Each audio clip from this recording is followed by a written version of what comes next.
Emma by Jane Austen, Volume 3, Chapter 5. In this state of schemes and hopes and connivance, June opened upon Hartfield. To Highbury in general it brought no material change. The Eltons were still talking of a visit from the Sucklings, and of the use to be made of the barouche landau, and Jane Fairfax was still at her grandmother's, and as the return of the Campbells from Ireland was again delayed, and August instead of midsummer fixed for it, she was likely to remain there full 2 months longer, provided at least she were able to defeat Mrs. Elton's activity in her service, and save herself from being hurried into a delightful situation against her will. Mr. Knightley, who, for some reason best known to himself, had certainly taken an early dislike to Frank Churchill, was only growing to dislike him more. He began to suspect him of some double dealing in his pursuit of Emma. That Emma was his object appeared indisputable. Everything declared it. His own attentions, his father's hints, his mother-in-law's guarded silence, it was all in unison. Words, conduct, discretion, and indiscretion told the same story.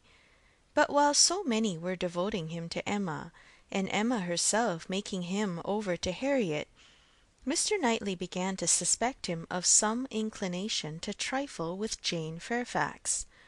He could not understand it, but there were symptoms of intelligence between them.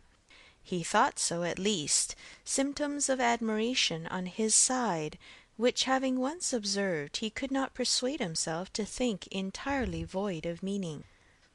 However he might wish to escape any of Emma's errors of imagination, she was not present when the suspicion first arose. He was dining with the Randalls family and Jane at the Eltons, and he had seen a look, more than a single look, at Miss Fairfax, which, from the admirer of Miss Woodhouse, seemed somewhat out of place.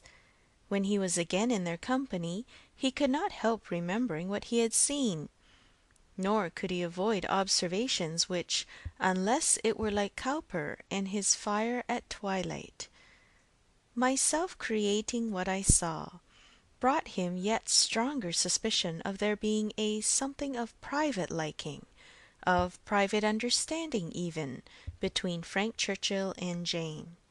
He had walked up one day after dinner, as he very often did, to spend his evening at Hartfield. Emma and Harriet were going to walk, he joined them, and on returning they fell in with a larger party, who like themselves judged it wisest to take their exercise early, as the weather threatened rain. Mr. and Mrs. Weston and their son, Miss Bates and her niece, who had accidentally met. They all united, and on reaching Hartfield gates, Emma, who knew it was exactly the sort of visiting that would be welcome to her father, pressed them all to go in and drink tea with him. The Randalls party agreed to it immediately, and after a long speech from Miss Bates, which few persons listened to, she also found it possible to accept dear Miss Woodhouse's most obliging invitation. As they were turning into the grounds, Mr. Perry passed by on horseback. The gentleman spoke of his horse. "By the by," said Frank Churchill to Mrs. Weston presently, "what became of Mr. Perry's plan of setting up his carriage?" Mrs. Weston looked surprised, and said, "I did not know that he ever had any such plan." "Nay, I had it from you. You wrote me word of it 3 months ago." "Me? Impossible!" "Indeed you did. I remember it perfectly. You mentioned it as what was certainly to be very soon. Mrs. Perry had told somebody, and was extremely happy about it. It was owing to her persuasion, as she thought his being out in bad weather did him a great deal of harm. You must remember it now." "Upon my word, I had never heard of it till this moment." "Never? Really never? Bless me, how could it be? Then I must have dreamt it. But I was completely persuaded. Miss Smith, you walk as if you were tired. You will not be sorry to find yourself at home." "What is this? What is this?" cried Mr. Weston.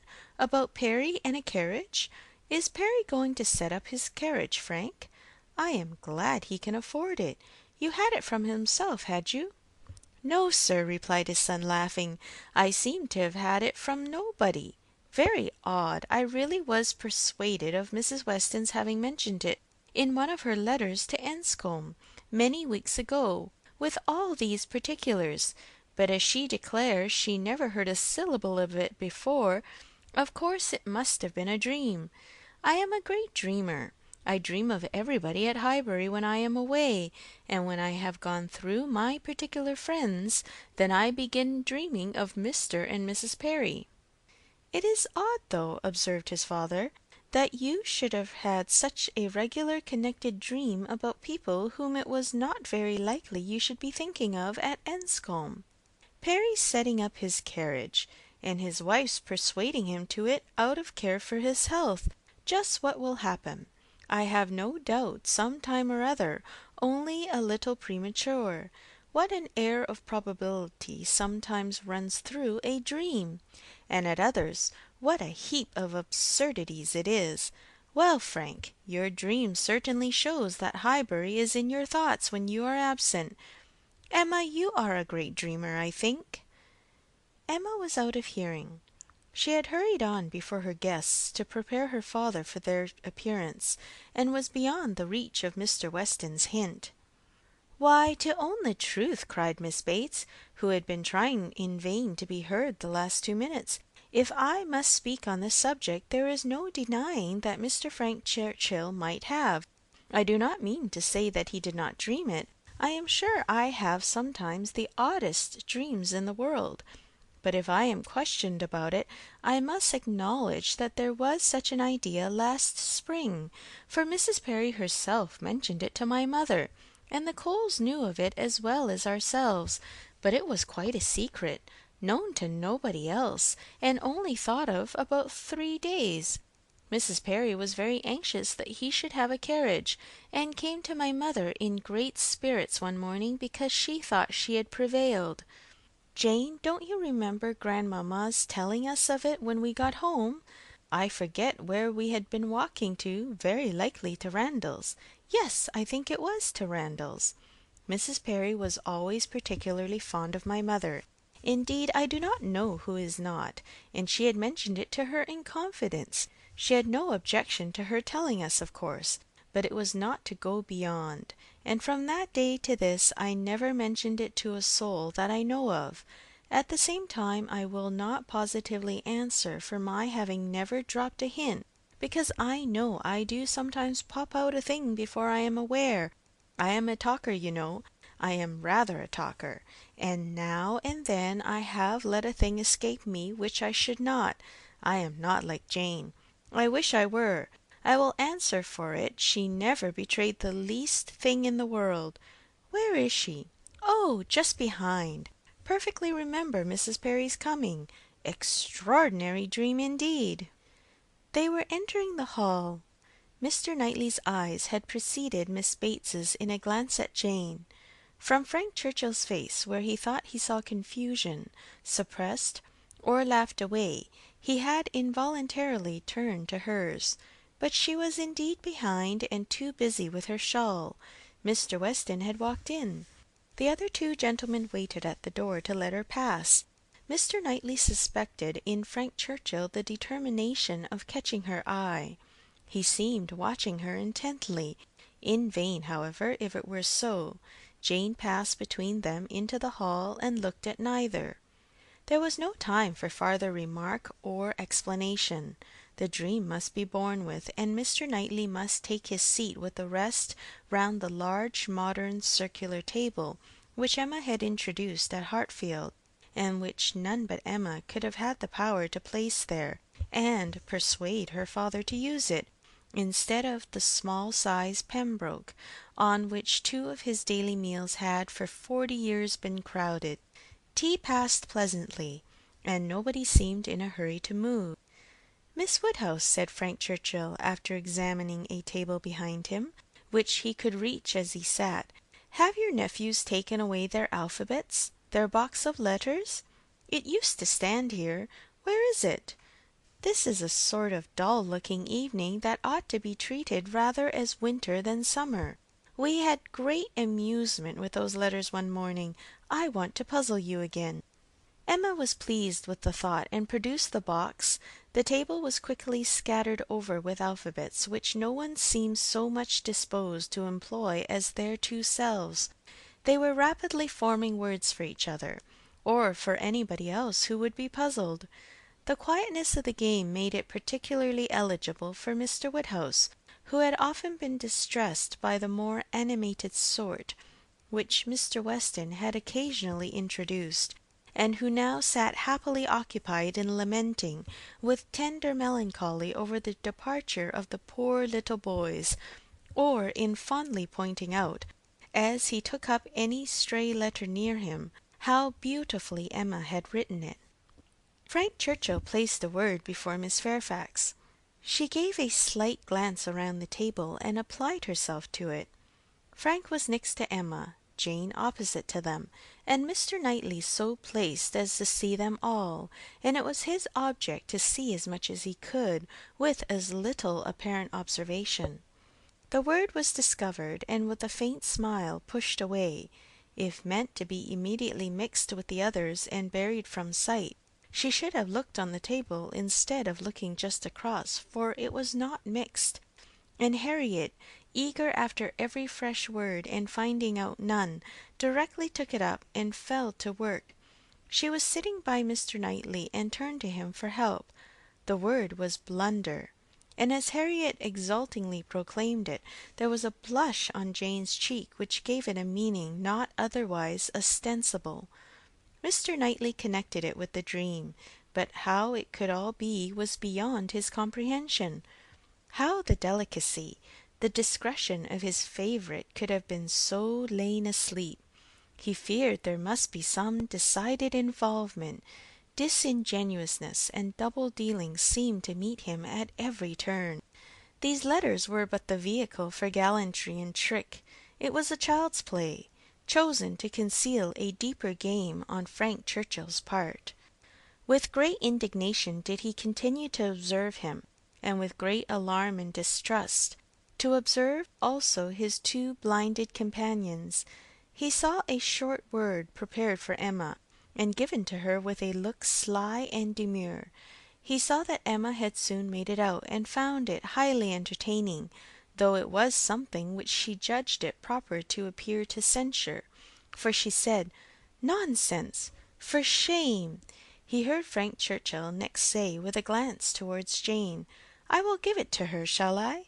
and as clearly heard Emma opposing it with eager laughing warmth. "No, no, you must not, you shall not indeed." It was done, however. This gallant young man, who seemed to love without feeling, and to recommend himself without complaisance, directly handed over the word to Miss Fairfax, and with a particular degree of sedate civility entreated her to study it. Mr. Knightley's excessive curiosity to know what this word might be made him seize every possible moment for darting his eye towards it, and it was not long before he saw it to be Dixon. Jane Fairfax's perception seemed to accompany his. Her comprehension was certainly more equal to the covert meaning, the superior intelligence of those 5 letters so arranged. She was evidently displeased, looked up, and seeing herself watched, blushed more deeply than he had ever perceived her, and saying only, "I did not know that proper names were allowed," pushed away the letters without even an angry spirit, and looked resolved to be engaged by no other word that could be offered. Her face was averted from those who had made the attack, and turned towards her aunt. "Ay, very true, my dear," cried the latter, though Jane had not spoken a word. "I was just going to say the same thing. It is time for us to be going indeed. The evening is closing in, and grandmamma will be looking for us. My dear sir, you are too obliging. We really must wish you good night." Jane's alertness in moving proved her as ready as her aunt had preconceived. She was immediately up, and wanting to quit the table, but so many were also moving that she could not get away. and Mr. Knightley thought he saw another collection of letters anxiously pushed towards her, and resolutely swept away by her unexamined. She was afterwards looking for her shawl. Frank Churchill was looking also. It was growing dusk, and the room was in confusion, and how they parted Mr. Knightley could not tell. He remained at Hartfield after all the rest, his thoughts full of what he had seen, so full that when the candles came to assist his observation, he must, yes, he certainly must, as a friend, an anxious friend, give Emma some hint, ask her some question. He could not see her in a situation of such danger without trying to preserve her. It was his duty. "Pray, Emma," said he, "may I ask in what lay the great amusement, the poignant sting of the last word given to you and Miss Fairfax? I saw the word, and am curious to know how it could be so very entertaining to the one, and so very distressing to the other." Emma was extremely confused. She could not endure to give him the true explanation, for though her suspicions were by no means removed, she was really ashamed of having ever imparted them. "Oh!" she cried, in evident embarrassment, "it all meant nothing, a mere joke among ourselves." "The joke," he replied gravely, "seemed confined to you and Mr. Churchill." He had hoped she would speak again, but she did not. She would rather busy herself with anything than speak. He sat a little while in doubt. A variety of evils crossed his mind. Interference, fruitless interference. Emma's confusion and the acknowledged intimacy seemed to declare her affection engaged. Yet he would speak. He owed it to her. To risk anything that might be involved in an unwelcome interference rather than her welfare, to encounter anything rather than the remembrance of neglect in such a cause. "My dear Emma," said he at last, with earnest kindness, "do you think you perfectly understand the degree of acquaintance between the gentleman and lady we have been speaking of?" "Between Mr. Frank Churchill and Miss Fairfax? Oh, yes, perfectly. Why do you make a doubt of it? Have you never at any time had reason to think that he admired her, or that she admired him?" "Never, never!" she cried, with a most open eagerness. "Never for the 20th part of a moment did such an idea occur to me. And how could it possibly come into your head? I have lately imagined that I saw symptoms of attachment between them, certain expressive looks, which I did not believe meant to be public." "Oh, you amuse me excessively. I am delighted to find that you can vouchsafe to let your imagination wander, but it will not do. Very sorry to check you in your first essay, but indeed it will not do. There is no admiration between them, I do assure you, and the appearances which have caught you have arisen from some peculiar circumstances, feelings rather of a totally different nature. It is impossible exactly to explain.